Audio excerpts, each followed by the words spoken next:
देखिए हर खबर यहीं पर, सब्सक्राइब कीजिए TV9 भारतवर्ष। तीसरा लॉकडाउन खत्म होने में अब केवल 2 दिन का वक्त बाकी है। ऐसे जो संकेत मिल रहे हैं उससे देखकर माना जा रहा है कि देश लॉकडाउन पार्ट 4 की तरफ जा रहा है। इस बीच राज्यों के मुख्यमंत्रियों ने जो सुझाव पीएम मोदी को भेजा है उससे यह लगता है कि लॉकडाउन इस बार बिल्कुल नया होगा, बिल्कुल अलग होगा और इस अलग लॉकडाउन में नई तरह की छूट मिल सकती है। कोरोना से जारी जंग के बीच मोदी सरकार लॉकडाउन पार्ट 4 की तैयारियां कर चुकी है। राज्य सरकारों के साथ बात करने के बाद मुख्यमंत्रियों ने लॉकडाउन पर अपने सुझाव प्रधानमंत्री मोदी को भेज दिए हैं, जिसके बाद केंद्र की मोदी सरकार ने लॉकडाउन 4 का ब्लूप्रिंट तैयार कर लिया है। आइए जानते हैं कि राज्यों के मुख्यमंत्रियों ने अपने सुझाव में क्या कुछ कहा और इस आधार पर लॉकडाउन 4 का कैसा हो सकता है स्वरूप। मध्य प्रदेश के मुख्यमंत्री शिवराज सिंह चौहान ने सुझाव दिया कि संक्रमण की चेन अगर तोड़नी है तो रेड जोन को पूरी तरह से बंद रखना होगा, हालांकि आर्थिक गतिविधियां शुरू होनी चाहिए। छत्तीसगढ़ के सीएम भूपेश बघेल ने सुझाव दिया कि अर्थव्यवस्था को पटरी पर लाना जरूरी है। कंटेनमेंट जोन छोड़कर सभी गैर जरूरी सामानों की बिक्री शुरू की जाए। अंतर्राज्यीय सीमाओं को खोलना उचित नहीं होगा। वहीं श्रमिक ट्रेनों के अलावा दूसरी ट्रेन चलाने के लिए राज्यों की इजाजत अनिवार्य की जाए। बिहार के सीएम नीतीश कुमार ने सुझाव दिया कि लॉकडाउन 4.0 में आर्थिक गतिविधियों में तेजी लाने के लिए कुछ रियायतें दी जाएं। शहरों में कुछ रियायत, लेकिन प्रखंड और पंचायत स्तर पर सख्ती जरूरी है। इसके अलावा प्रवासी मजदूर उनकी नजर में कोरोना के बड़े वाहक हैं। कोरोना विस्फोट की वो स्थिति पैदा कर सकते हैं। दिल्ली के सीएम अरविंद केजरीवाल ने सुझाव दिया कंटेनमेंट जोन में किसी तरह की कोई ढिलाई न हो। कंटेनमेंट जोन के बाहर आर्थिक गतिविधियों को शुरू किया जाए। सभी के लिए मास्क पहनना अनिवार्य हो। Cinema hall, gym, swimming pool, bar, park और ऑडिटोरियम बंद रखे जाएं। स्कूल, कॉलेज बंद रखे जाएं और 1 जून से ऑनलाइन क्लासेस शुरू हो। यूपी के सीएम योगी आदित्यनाथ ने सुझाव दिया कि देश में लॉकडाउन को जारी रखा जाए। रोड मैप को बनाकर आर्थिक गतिविधियां शुरू की जाएं। हॉटस्पॉट इलाकों को छोड़कर बाकी जगहों पर रोटेशन में दुकानें खोली जाएं। वहीं महाराष्ट्र के सीएम उद्धव ठाकरे ने सुझाव दिया कि लॉकडाउन के दौरान आर्थिक गतिविधियां बढ़ा दी जाएं। रेड जोन में किसी तरह की कोई ढिलाई न दी जाए। बाकी राज्यों ने भी पीएम को सुझाव भेजे हैं। ज्यादातर राज्य लॉकडाउन के विरोध में नहीं हैं। ऐसे में लॉकडाउन 4 का जो स्वरूप होगा उसमें आर्थिक गतिविधियों पर रियायतें और ज्यादा होंगी। सोमवार से लॉकडाउन का चौथा चरण शुरू हो रहा है। ये उम्मीद की जा रही है कि चौथे चरण में पीएम मोदी की घोषणा के मुताबिक लोगों को ज्यादा रियायत और लचीलापन देखने को मिलेगा। राज्यों को हॉटस्पॉट निर्धारित करने का अधिकार दिया जाएगा। इसके अलावा क्या कुछ खास रहेगा, इस रिपोर्ट में देखिए। बस एक दिन के बाद महज 24 घंटे का वक्त और है जब राष्ट्रव्यापी लॉकडाउन का चौथा चरण शुरू हो जाएगा। पीएम नरेंद्र मोदी ने जो संकेत दिए हैं उसके मुताबिक लॉकडाउन 4 में यात्री रेल सेवा और घरेलू यात्री उड़ानों को क्रमिक रूप से शुरू किए जाने के साथ ही राज्यों और केंद्र शासित प्रदेशों को अपने यहाँ हॉटस्पॉट को परिभाषित करने का अधिकार दिया जाएगा। ये कयास लगाए जा रहे हैं कि देश में कहीं भी स्कूल, कॉलेज, मॉल और सिनेमा घरों को खोलने की इजाजत नहीं होगी। कोविड-19 कंटेनमेंट एरियाज को छोड़कर सैलून और चश्मे की दुकानों को रेड जोन में खोलने की मंजूरी दी जा सकती है। ई कॉमर्स कंपनियों को कंटेनमेंट जोन छोड़कर हर जगह गैर जरूरी सामानों की डिलीवरी की अनुमति मिल सकती है। पिछले दिनों पीएम मोदी ने देश भर के मुख्यमंत्रियों के साथ बैठक की थी। इसके बाद लॉकडाउन 4 को लेकर रणनीति बनाई गई है। अब तक की जानकारी के मुताबिक पश्चिम बंगाल, पंजाब, महाराष्ट्र, असम और तेलंगाना ये चाहते हैं कि बंद को जारी रखा जाए। इनमें से कुछ चाहते हैं कि कोविड-19 की स्थिति के मुताबिक जिलों को रेड जोन, ऑरेंज जोन और ग्रीन के निर्धारण का अधिकार उन्हें दिया जाए। लॉकडाउन 4 में आवाजाही और आर्थिक रूप से गतिविधियों पर पूरा फोकस होगा। रेलवे और घरेलू उड़ानों पर धीरे धीरे छूट दिए जाने की संभावना है, लेकिन दोनों ही सेक्टरों के पूरी तरह खुलने की तत्काल संभावनाएं नहीं है। वहीं आपको बता दें कि ऑटो रिक्शा और टैक्सी सर्विस, स्थानीय ट्रेन, बस और मेट्रो सेवा को रेड जोन के नॉन कंटेनमेंट एरियाज क्षेत्रों में सीमित क्षमता में परिचालन शुरू कर सकते हैं।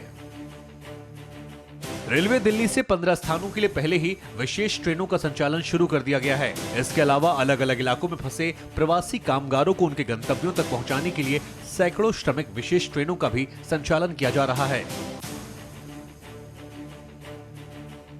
हिंदुस्तान की आत्मा उसके गांवों में बसती है और गांवों में रहने वाले किसान मजदूरों के कंधों पर ही देश का भार है। ऐसे मोदी सरकार ने 20 लाख करोड़ के आर्थिक पैकेज की तीसरी किश्त में किसान, मछुआरों, पशुपालकों और डेयरी क्षेत्र को मदद लोगों तक पहुंचाने की कोशिश की है, ताकि कोरोना काल के बाद आने वाले समय में हिंदुस्तान का भविष्य सुनहरा हो सके। कोरोना काल में केंद्र सरकार ने उद्योग धंधों, कारोबार, व्यापार, गरीबों को अनाज और खेतीबाड़ी को फिर से पटरी पर लाने के लिए आर्थिक पैकेज का पावर बूस्टर दिया है। इसकी तीसरी किश्त भी जारी हो गई है। आपको बता दें कि आर्थिक पैकेज की तीसरी किश्त में किसान, मजदूर, पशुपालन और मत्स्य पालन पर जोर है। आइए समझते हैं कि आर्थिक पैकेज में पीएम मोदी ने लॉकडाउन की वजह से चौपट हुई खेतीबाड़ी को फिर से संवारने के लिए आखिर क्या क्या कदम उठाए हैं। आर्थिक पैकेज से किसानों को क्या मिला? समर्थन मूल्य पर फसल खरीदने के लिए 74,300 करोड़ रुपए खर्च हुए। पीएम किसान फंड से 18,700 करोड़ किसानों के खाते में डाले जा चुके हैं। दूध की मांग में कमी, लेकिन सरकार ने 360 लाख लीटर की जगह 560 लाख लीटर दूध खरीदा। 1 लाख करोड़ की योजना लाई जा रही है, जिससे कोल्ड स्टोरेज बनाए जाएंगे। 13,343 करोड़ की योजना के तहत मवेशियों का टीकाकरण होगा। हर्बल उत्पादन के लिए 4,000 करोड़, 25 लाख एकड़ में से खेती होगी। खराब होने वाली सब्जियों को मंडी तक पहुंचाने के लिए 500 करोड़, माल भाड़े पर 50% सब्सिडी दी जाएगी। 2 महीने में मत्स्य पालन के क्षेत्र में 4 घोषणाएं लागू। 242 नए मछली उत्पादन केंद्रों की अनुमति। मछुआरों के लिए 20,000 करोड़ की योजना लाई जा रही है। 55 लाख लोगों को रोजगार मिलेगा। जो भी राशि मिली है 53,000 करोड़, चाहे डीजीज के लिए हो, चाहे इंफ्रास्ट्रक्चर, डेयरी इंफ्रास्ट्रक्चर के लिए हो, चाहे किसानों के दूध का हो, चाहे मछली पालन का हो, चाहे एक्सपोर्ट का हो, चाहे सी बीट का हो। सरकार कोरोना महामारी से निपटने के साथ किसान, मजदूर और गरीबों की आर्थिक सेहत का भी ख्याल कर रही है। लॉकडाउन में हुए नुकसान की भरपाई में जुटी है, ताकि आने वाले भारत के भविष्य को फिर से खुशहाल बनाया जा सके। यूपी के सीएम योगी आदित्यनाथ ने केंद्र के आर्थिक पैकेज के लिए पीएम मोदी को धन्यवाद किया और यूपी के लिए अपनी योजना बताई। साथ ही ये भी कहा कि इससे सभी वर्गों को लाभ होगा। ये आत्मनिर्भर भारत के लिए एक बड़ा कदम होगा। 100 सेकंड में पूरी खबर देखिए। आभारी हूं आदरणीय प्रधानमंत्री जी का और माननीय वित्त मंत्री जी को मैं धन्यवाद देना चाहता हूं। प्रधानमंत्री मोदी ने रास्ता दिखाया, मुख्यमंत्री योगी आदित्यनाथ ने कर दिखाया, मजदूरों के लिए मदद के ऐलान किए, आत्मनिर्भर भारत का मेगा प्लान जमीन पर उतार दिया। योगी सरकार गरीब रेहड़ी पटरी वालों के लिए संकट मोचक की भूमिका में नजर आई है। सीएम योगी पीएम आर्थिक पैकेज से नगरीय क्षेत्रों में पटरी रेहड़ी व्यवसायियों को 10,000 तक लोन देने में युद्ध स्तर पर जुटे हैं। पीएम मोदी के ऐलान के बाद 24 घंटे में कारोबारियों को 2,000 करोड़ के लोन भी बांट चुके हैं। जो पैकेज 20 लाख करोड़ रुपए का आया है, ये वास्तव में एक आत्मनिर्भर और स्वावलंबी भारत निर्माण की दिशा में उठाया गया एक बहुत बड़ा कदम है। आपको बता दें कि पटरी रेहड़ी वालों को यूपी में अब लोन आसानी से मिलेगा। सीएम योगी आदित्यनाथ अपनी टीम 11 के साथ मुख्यमंत्री आवास पर बैठक में रणनीतियां बना रहे हैं। इससे पहले योगी सरकार ने 8.41 लाख पटरी व्यवसायियों को पहले ही 1,000 रुपए बतौर भरण पोषण के अलावा फ्री में राशन वितरित किया था। एक सप्ताह में यूपी में 6.5 लाख कामगार और मजदूर आए हैं। पिछले सप्ताह मोदी सरकार ने 350 ट्रेनें चलाई। इनमें 60% ट्रेनें यूपी पहुंची थीं। इसी बीच सीएम योगी ने प्रवासी मजदूरों से भी बेहद भावुक अपील की और उनसे कहा कि पैदल, 2 पहिया वाहनों से वो ना चलें। हर किसी को सुरक्षित घर पहुंचाना सरकार की जिम्मेदारी है। योगी सरकार ने करके दिखाया है, उम्मीद जगाई है, कोरोना काल में हिम्मत बढ़ाई है। पीएम मोदी के दावों और वादों को योगी सरकार ने साकार किया है। प्रधानमंत्री नरेंद्र मोदी ने लॉकडाउन के ऐलान के साथ ही ये कहा था कि कोरोना महामारी से निपटने के लिए जरूरी कदम नहीं उठाए गए तो देश 21 साल पीछे चला जाएगा। लेकिन सड़कों पर मजदूरों और गरीबों को बेबस देखकर लगता है कि वो दिन इतनी जल्दी देखने को मिलेंगे। ये किसी ने सोचा नहीं था। 100 सेकंड में देखिए देश को झकझोर देने वाली ये सच्ची दास्तान। पाई पाई की तलाश में शहर गए थे, लेकिन चारपाई पर अपने बच्चों को लेकर ऐसे ही आना पड़ेगा किसी ने सोचा नहीं था। मीलों चले, दिन रात चले, चलते चले, लेकिन चलना खत्म नहीं हुआ। 15 दिन बीत गए। ऐसे ही एक बांस के सहारे चारपाई पर लादे इस बीमार बच्ची को लेकर चलना इनकी मजबूरी है। कानपुर की ये तस्वीर कह रही है, गरीबों की मंजिल कल भी दूर थी, आज भी दूर।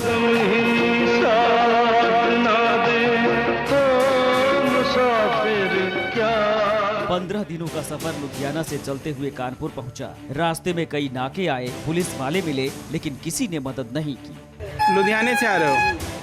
कितना पैदल ही चल के आ रहे हो वैसे? चल के आ रहे हैं। अच्छा, कोई मदद नहीं मिल रही? मदद नहीं, थोड़ा बहुत बैठाए हैं बस, 15 किलोमीटर 20 किलोमीटर। अभी कहाँ पहुँच गए हो? गरीबों की इस भीड़ में दर्द का सैलाब है, आंसुओं का दरिया है जो कोरोना के पर्दे के पीछे छिपा है। चलते चलते पाँव में छाले हो गए, चप्पलें घिस गई, कंधे छिल गए, लेकिन रोए तो किसके आगे? जो मिला रास्ते में उसे खाते रहे, जहाँ मिला पानी पीते रहे। कौन गरीब की चिंता करता है? लेकिन उनके जैसे रास्ते में कई हैं जो बेहिसाब चले जा रहे हैं। किसको इनके जख्म की पड़ी है? न खाने का गम है, न सोने की चिंता, क्योंकि बीमार बच्चे समेत सबको अपने घर पहुंचने की पड़ी है। लड़के को क्या हो गया? बच्चे को बच्चों का गर्दन टूट गया सर। गर्दन कैसे टूट गया? गर्दन हाथ पाँव में मार काट के नहीं चल रहा, खड़ा नहीं हुआ था। कहाँ जाना है अभी आपको? हमको सिंगरौली जिला जाना है, सिंगरौली जिला जाना है। मध्य प्रदेश। कोरोना ने इतना रुलाया कि आंसू भी नहीं निकल रहे। आंसू बहाएं भी तो किसके आगे? कौन सुनेगा? किसको सुनाए? अड़ी सोमवार से शुक्रवार शाम 6 बजे सिर्फ TV9 भारतवर्ष पर।